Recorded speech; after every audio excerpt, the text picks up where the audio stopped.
Welcome to my YouTube channel আরজিটে বন্ধু নিয়ে এসেছে আপনাদের জন্য আরও একটা নতুন ভিডিও। তো আমরা জানি মাননীয় মুখ্যমন্ত্রীর তরফ থেকে এটি ঘোষণা করা হয়েছিল যে 50,000 করে দেওয়া হবে প্রত্যেকটি রেজিস্টার্ড ক্লাবকে, যাতে পুজোটা এবছর করা যায়। কারণ আমরা জানি যে এবছর বিভিন্ন আর্থিক প্রবলেম রয়েছে, তার ফলে সেই মতন স্পন্সার বা চাঁদা তোলা সমস্ত কিছু প্রবলেম হতে পারে, তার জন্য 50,000 করে দেওয়ার ঘোষণা করা হয়েছিল। কিন্তু এই 50,000 করে যে দেওয়া হচ্ছিল এই নিয়ে কিন্তু কেস করা হয় হাইকোর্টে, এবং হাইকোর্টে কিন্তু এই নিয়ে কিন্তু রায় চলে এসছে এবং হাইকোর্ট পরিষ্কার বলে দিয়েছে যে সরকারি টাকায় পুজোর খরচ করা যাবে না। যে 50,000 করে দেওয়া হবে সেই 50,000টা দুটো জায়গাতে এটা ইউটিলাইজ করতে হবে এবং সেই পার্টিকুলার জায়গাতেই ইউটিলাইজ করতে হবে এবং পার্টিকুলারভাবে একদম সেই ইউটিলাইজেশনের পুরো হিসাব এক খরচা সমস্ত কিছু পাঠাতে হবে হচ্ছে কমিটির কাছে। অর্থাৎ যে 50,000 দিয়ে পুজোর কথা বলা হয়েছিল এবং যে সমস্ত আলটিমেটলি প্রত্যেকটা রেজিস্টার্ড ক্লাব যারা প্ল্যান করে চলছিলেন তাদের কিন্তু এই 50,000-এর মধ্যে পুজোর কোনো খরচা করলে হবে না। এটা পুরোপুরি সামাজিক খরচায় কাজে লাগাতে হবে এবং তার হিসাব দিতে হবে। কি বলছে এই নিয়ে আমি বলে দিচ্ছি আপনাদেরকে।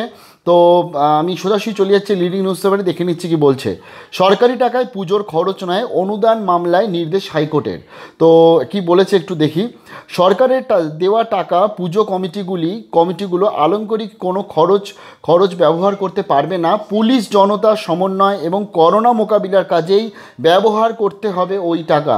অর্থাৎ যে সমস্ত আপনারা যা আপনারা খাদে ভেবেছিলেন যে এই টাকাটা খরচা করবেন একটা পুরো পুজো অর্গানাইজ করার জন্য, সেখানে কিন্তু আপনারা আর খরচা করতে পারছেন না। এটা কিন্তু আপনাকে পুলিশ জনতা সমন্বয় অর্থাৎ সম্প্রচার, বিভিন্ন ধরনের সেফটি মেজারমেন্টের সম্প্রচার, কোভিডের জন্য সম্প্রচার সেখানে করতে হবে। প্লাস আপনাকে এই সমস্ত টাকা দিয়ে কিন্তু স্যানিটাইজার এবং মাস্ক এগুলো সমস্ত কিছু কিনতে হবে, যেগুলো দর্শনার্থী যারা পুজো দেখতে আসছে তাদের উপকারে লাগে। এটা কিন্তু পরিষ্কারভাবে হাইকোর্ট বলে দিয়েছে। অন্তর্বর্তী রায় জানিয়ে দিল হাইকোর্ট।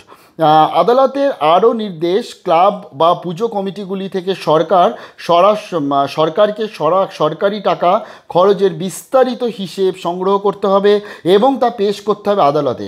অর্থাৎ যে টাকাটা 50,000 করে দেওয়া হচ্ছে সেই 50,000 যে আদালত যে দুটো পন্থা বলে দিয়েছে এই দুটো পন্থাতেই ব্যবহার করতে হবে 1 নম্বর, এবং এই টোটালটা করার পর আপনাকে অডিট করে জমা দিতে হবে হচ্ছে সেটা আপনাকে কর্তৃপক্ষের কাছে। সেই কর্তৃপক্ষ কিন্তু সেটা আবার আদালতে এসে জমা দেবে এবং সেটা স্ক্রুটিনাইজড হবে, ভেরিফাইড হবে।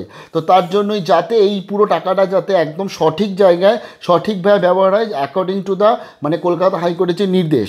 পুজো কমিটিগুলিকে সরকারের দেওয়া অনুদানের বিরোধিতা করে হাইকোর্টে যে মামলা দায়ের করা হয়েছিল শুক্রবার তার অন্তর্বর্তী রায় দিলেন বিচারপতি সঞ্জীব বন্দ্যোপাধ্যায় এবং অরিজিৎ বন্দ্যোপাধ্যায় ডিভিশন বেঞ্চ। দুই বিচারপতি জানিয়েছেন পুজোর পর ফের মামলা তারা শুনানি শুনবে।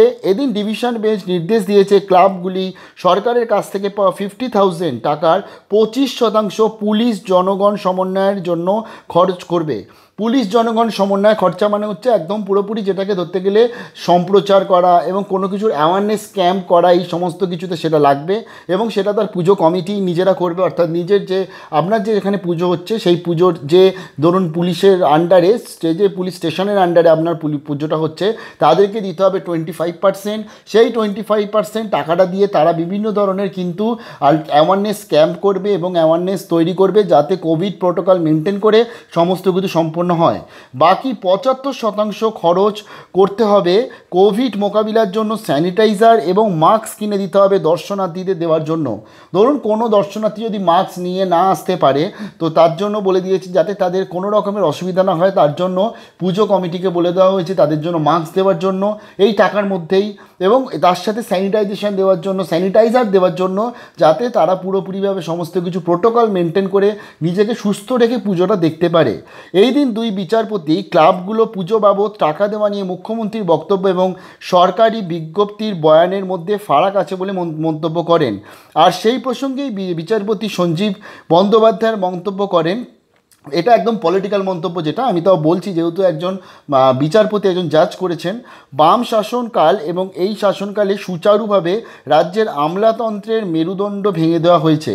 বিচারপতির মতে আমলারা যদি দক্ষ হতেন তাহলে এ ধরনের সমস্যার সমাধান পাওয়া পাওয়া যেত, এই ধরনের সমস্যার সমাধান পাওয়া যেত। তো এটা তার বক্তব্য, জাজের বক্তব্য। রাজ্য সরকার জনগণ করের টাকা পুজো খাতে ক্লাবগুলিকে দান করতে পারে কি না, এই প্রশ্ন তোলা হয়েছিল হাইকোর্টে। এই প্রসঙ্গে সরকারি আইনজীবী আদালতকে জানান, ওই টাকা পুলিশের পক্ষ থেকে ক্লাবগুলোকে দেওয়া হচ্ছে ভিড় নিয়ন্ত্রণ ও সেফ ড্রাইভ সেভ লাইফ প্রকল্পকে বাস্তবায়িত করতে বিজ্ঞাপনের জন্য। কিন্তু বিচারপতি মন্তব্য করেন, মুখ্যমন্ত্রী ঘোষণায় এর কোনো আভাস ছিল না। তার বক্তব্য থেকে মনে হয় এবছর কোভিডের জন্য ক্লাবগুলির তহবিলের হাল খারাপ, তাই তাদের পুজোর জন্য সাহায্য করতে এই টাকা। এই ঘোষণায় বিজ্ঞাপনের কোনো উল্লেখ নেই। ইভেন আমিও যেটা ভিডিও শুরু করার প্রথমে বললাম, কারণ আমরাও যেটা আলটিমেটলি সিএমের যে প্রেস কনফারেন্স হয়েছিল সেখানে আমরা শুনেছিলাম যে যাতে পুজোটা সবাই সুষ্ঠুভাবে করতে পারে তার জন্যই এটা যাতে হয়। তো এটা বিচারপতি তুলেছে এই কথাটা। ডিভিশন বেঞ্চের 2 বিচারপতি এদিন বলেন, কিভাবে ক্লাবগুলোকে টাকা দেওয়া হচ্ছে তার বিস্তারিত হিসাব রাখা প্রয়োজন। মহকুমা শাসকের এই দায়িত্ব দেওয়া যেতে পারে। ডিভিশন বেঞ্চ লক্ষ্মী পুজোর পর এই মামলার ফের শুনবে, চূড়ান্ত রায় দেবে বলে জানিয়েছেন 2 বিচারপতি। এবং এই টোটাল জিনিসটাকে আলটিমেটলি যে সমস্ত ক্লাব যারা আছেন, আরেকবার বলছি, আপনাদের যে টোটাল ধরুন 100% যে টাকাটা, মানে যে 50,000 টাকাটা, সেটাকে 25% আপনাকে দিতে হবে পুলিশ, এবং পুলিশ সমন্বয় করে, জনগণের সমন্বয় করে পুলিশ পুরো কাজটা করবে সেখানে। প্লাস 75% যে আপনার টাকাটা রয়েছে, প্লাস যে টাকাটা, এটা দিয়ে আপনাকে স্যানিটাইজার এবং মাস্ক কিনে রাখতে হবে সকল দর্শনার্থীদের যাতে হেল্প হয়। এবং এই টোটাল জিনিসটাকে অডিট করে আপনাকে মহকুমা শাসক অর্থাৎ এসডিওর কাছে জমা করতে হবে, এবং এসডিওর তরফ থেকে এটা তারপরে কিন্তু হাইকোর্টে আসবে যখন এটার আবার বিচার পর্ব আবার যখন শুরু হচ্ছে। তো আপনাদের কি মনে হয় ডিসিশনটা কেমন, এবং এটাকে স্বাগত করা উচিত কিনা? তো এটা কি মনে হয় আপনারা প্লিজ কমেন্টে জানাবেন। অসংখ্য ধন্যবাদ ভিডিওটা দেখার জন্য। পুজো আসছে সামনে, তার জন্য সবাইকে বলি দুর্গা পুজো খুব ভালোভাবে কাটান, সাবধানে কাটান, সচেতন হয়ে কাটান, ভালো থাকবেন।